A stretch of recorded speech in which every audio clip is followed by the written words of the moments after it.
Okay, meron tayong under operation na live fit category 7.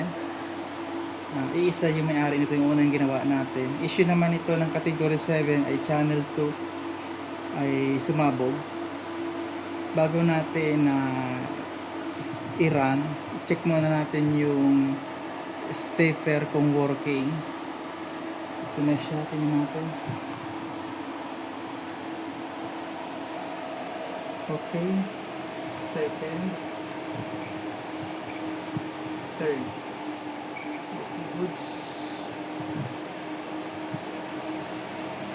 Okay. Okay yung stepper natin.